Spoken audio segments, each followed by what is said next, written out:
I'm Dan Moore. I'm the arable manager here at R&L Anthony. We farm 3,000 acres in the Vale of Glamorgan. We're combining a field of DKX steel today.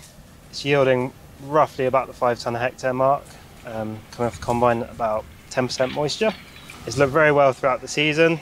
Flea beetle hasn't seemed to have affected it too much. We try and pick varieties that have got brilliant autumn vigour and try and get away from the flea beetle as much as possible. The other variety we grow is Ambassador, which yielded slightly better at about 5.5 tonne a hectare. We drilled this back in second week in August last year with companions of buckwheat, spring beans and bursting clover to mitigate against the flea beetle, and that was drilled with an adaptive Missouri drill with 4 hoppers.